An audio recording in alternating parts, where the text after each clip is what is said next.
The night air along Route 9 smelled like rain that hadn't come yet. It was thick and electric. The kind of humidity that makes leather stick to skin. That blurs the line between evening and the slow crawl toward midnight. Judge Renata Holloway had been on the road since 9:30, threading her Ducati Street Fighter through the tail end of commuter traffic. Finally letting herself breathe after a 16-hour day in the courtroom, the chrome accent along her black riding jacket caught the amber of the streetlights every time she leaned into a curve. She wasn't in a hurry. She never was. Not on the bike. That was the whole point. She had presided over 3 federal sentencing hearings that day. Signed off on a motion that would determine the futures of 11 families. And sat through a pre-trial conference that had dragged 2 hours past its scheduled end. The bike was the only place where none of that weight followed her. She was just a woman with a machine underneath her. The road ahead. And the sound of wind erasing everything else. The lights appeared in her mirrors at the intersection of Route 9 and Callaway Boulevard, 2 police cruisers. Moving fast. Closing the gap. She eased to a stop at the red light. Hands visible on the handlebars. She wasn't alarmed. She hadn't done anything wrong. The lights went on anyway. Officer Dale Pruitt stepped out of the first cruiser before the vehicle had fully stopped. His partner, a younger officer named Garrett Sims, moved wide, circling toward the rear of the bike. The second cruiser stayed back. Engine running. Door cracked just enough. Off the bike. Pruitt said, "Not a question." Renata turned her head slowly. Visor up. Face fully visible. "Good evening." "Officer, can I ask what this is about?"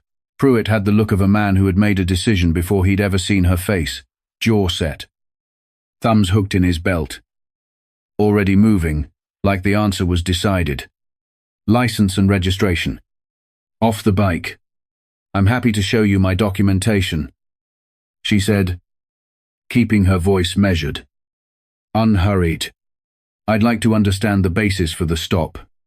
"Ma'am, I'm not going to ask again." She dismounted with the controlled steadiness of someone accustomed to being watched. She placed the kickstand, pulled off her helmet, and held it at her side. Her hair was pinned up, and she looked directly at Pruitt without flinching. Around them, a few pedestrians had slowed on the sidewalk. A food delivery driver on a bicycle across the street had stopped pedaling. "Can you tell me what I did wrong?" Pruitt stepped closer than he needed to. "We've had reports of a motorcycle matching this description, involved in an incident on Haber Road." Renata kept her eyes level. "What kind of incident?" "The kind that requires me to ask you to put your hands behind your back while we sort this out." She exhaled through her nose. "You're detaining me. We're sorting it out." The zip tie went on her wrists before she had fully processed the motion. Sims had moved behind her while Pruitt was speaking. And it was done in 2 seconds. The professional efficiency of men who did this often. She felt the plastic bite and tighten. She felt the pedestrians watching. She felt the weight of exactly what was happening and exactly what it meant. And she did not raise her voice. "I'd like you to know," she said calmly, "that you are making a significant mistake." Pruitt laughed a short, dismissive sound. "We'll see." They led her toward the first cruiser. Her bike remained in the intersection, its display still glowing faintly orange. A woman holding a grocery bag filmed from the corner. 2 teenagers across the street had their phones raised. Inside the cruiser, she sat straight. Her hands were behind her back. Her helmet was on the seat of the bike, and she said nothing more until they asked for her name. Renata Holloway. Sims typed it into the terminal. Pruitt leaned on the doorframe, still not looking at her. 30 seconds passed. Then Sims looked at the screen, then at Pruitt. "Darlie." "Not now." "Darlie." His voice had changed. "You need to look at this." The name came back faster than either of them had anticipated. Federal court system. Circuit bench. Appointed 7 years prior. The entry included 2 security clearance notations that neither of them fully understood, but that both of them instinctively recognized as a category of problem they were not equipped for. Pruitt stared at the screen for a long moment. He turned to look at Renata through the window. She met his gaze through the glass without expression. He opened the cruiser door. "Judge Holloway, I'd like my hands free," she said. He cut the zip tie himself. She stepped out of the cruiser, accepted her helmet from Sims, who couldn't quite look at her, and stood in the middle of Callaway Boulevard, under the sodium glow of the streetlights.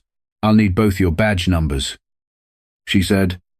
"I'll need the incident number logged from this stop, and I'll need to know who authorized the report you say you received on this motorcycle. Because I have been at the federal courthouse on Emerson Street since 7:45 this morning, and I have a full digital access log to prove it." Pruitt opened his mouth and closed it again. "Badge numbers," she said again. Quietly, she didn't go home. She drove to the home of District Chief Supervisor Marcus Webb, a man she had sat across from at 12 separate judicial law enforcement coordination meetings over the past 4 years. She rang the bell at 11:40. He answered in a robe, expression shifting from confusion to alarm in under 2 seconds. She explained what had happened in 4 sentences.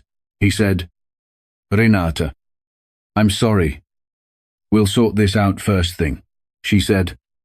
"Marcus, I need to know who called in that report."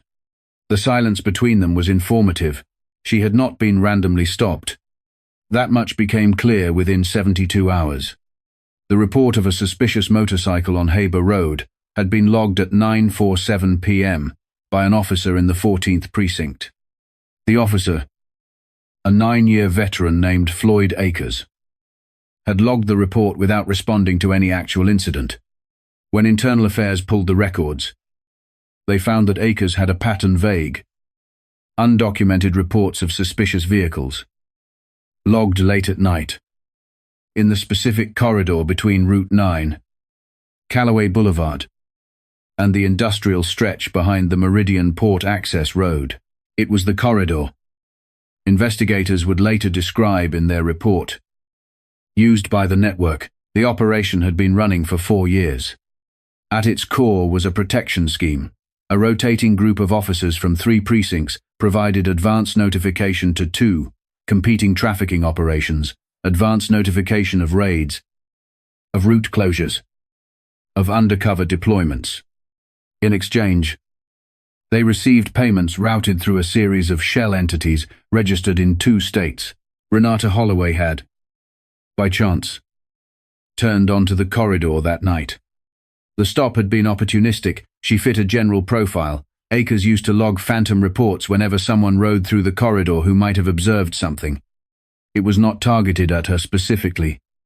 It was targeted at the category of person least likely to cause institutional problems, someone who could be stopped, briefly held, and released without triggering attention. They had catastrophically miscalculated. She requested a meeting with the U.S. Attorney's office on the morning of the 3rd day. She attended with her personal attorney, a woman named Dana Kwon, who had spent 11 years in the Southern District before moving to private practice, and who wore a look of focused fury through the entire 90-minute meeting that Renata herself kept carefully neutral. The U.S. Attorney, a man named Theodore Garfield, listened to the full account twice. On the second pass, he stopped her at the part about the corridor. "How specific is your recollection of the cross streets?" "Perfectly specific," Renata said. Garfield was quiet for a moment. He looked at his deputy, a woman named Collins, who was already writing something. "We've had a parallel investigation," he said carefully, "on a matter that intersects with that area." Renata held his gaze. "I assumed that was possible. The stop you experienced may have been connected," she said. "Yes."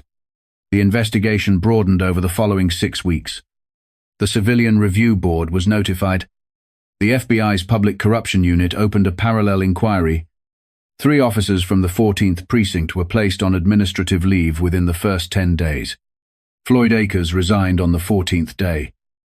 Before his formal interview, Dale Pruitt was suspended with pay pending review. Garrett Sims cooperated. Sims, 26 years old, 18 months on the force, had not known the full scope of what he'd been working alongside. He described a culture of selective enforcement in the 14th that had felt normalized until it very suddenly didn't the moment. He said in his recorded interview that he'd typed Renata Holloway's name into the system and watched the screen change. I knew it was bad. He said, I knew it was bad the second I ran her name, and I knew we'd done it anyway. The hearing to determine whether formal civil rights charges would accompany the criminal corruption case was scheduled for a Thursday in mid-November. Renata did not preside over any portion of it. She had recused herself entirely from anything connected to the matter, as required, and she made no public statements beyond the initial incident report she filed on the night of the stop, but she attended as a private citizen. She sat in the third row. She wore a grey blazer and no jewelry except small gold earrings, and she folded her hands in her lap and watched the proceedings with the same expression she wore on the bench. The prosecutor, walking the courtroom through the timeline, reached the moment of the stop. He read the incident log. He described the zip ties. He described the 30 seconds in the cruiser while Sims stared at the screen. He said Judge Holloway remained calm. She identified herself. She requested badge numbers. She asked about the basis for the report. He paused, and she went home and contacted the U.S. Attorney's office within 72 hours. The room was quiet. This stop did not happen in isolation. It happened because a system had been built piece by piece over 4 years that treated certain people as available for this kind of treatment, as a resource, as a category, and it continued until it ran into someone who understood exactly what it was and exactly what to do with it. The indictments came down on a Wednesday. 11 individuals, including 5 sworn officers, 2 supervisors, and 4 civilian intermediaries. The criminal counts included conspiracy, bribery of a public official, and civil rights deprivation under color of law. 3 of the 11 entered guilty pleas within 30 days. The 14th precinct was placed under a federal monitoring agreement. The agreement required the appointment of an independent compliance officer, quarterly reporting to a federal oversight panel, and mandatory body camera activation protocols that hadn't previously been enforced. Dale Pruitt was charged. Floyd Akers was charged. The commanding officer of the 14th, a superintendent named Ray Costello, who had been 2 years from retirement, was charged with 1 count of conspiracy for having been made aware of the protection arrangement and taken no action. His attorney called the charge overreaching. The prosecutor called it a minimum. Renata did not give interviews. She received requests from 14 media outlets in the first month and declined all of them through her clerk. She returned to her courtroom on the Monday following the indictments, presided over a complex antitrust pre-trial hearing, and signed off on 3 sentencing recommendations by end of day. She rode home on the Ducati, Route 9 to the 7th Street Exchange. Through the corridor, she now knew the name of, past Callaway Boulevard, where the streetlight at the intersection had been replaced with a slightly brighter model sometime in the last 2 weeks. She stopped at the light. Green came slowly. She went through. Dana Kwon called that evening. Have you seen the editorial in the Courier? She asked. I don't read the Courier. It says you're a symbol. I'm a judge. Renata said. I was also a person on a motorcycle who got stopped for no lawful reason. Both of those things happened, and both of them matter. But one of them has been true for 7 years, and one of them happened on a Tuesday night. Dana was quiet for a second. That's going to be a very famous quote. It's not a quote. It's a private phone call. Renata. Dana. A pause. Are you okay? Dana asked. The question was simple. It deserved a simple answer. Renata thought about the weight of the zip tie on her wrists, a sensation she could still produce in perfect clarity, if she allowed herself to. She thought about the 30 seconds in the back of the cruiser. The controlled stillness she'd held herself to. The arithmetic she'd been doing the entire time, every word. Every motion. The precise cost of each. I'm okay. She said, good. I'm also very angry. She said, that seems appropriate. It is. She said, it's completely appropriate. The anger is appropriate, and the outcome is appropriate, and both things can be true at the same time. She looked at the window. The rain had finally come. Weeks late. Sheeting down the glass in long diagonal lines. They'll have the monitoring framework in place by spring. She said, Costello's attorney is going to file a motion to dismiss the conspiracy count in the next 10 days. I give it about a 40% chance of partial success, which still leaves him exposed on the misconduct charge. The plea agreements on the 3 who flipped are going to be where the real information comes out. You've been paying close attention. Dana said, I'm a federal judge. Renata said, paying attention is the only thing I know how to do.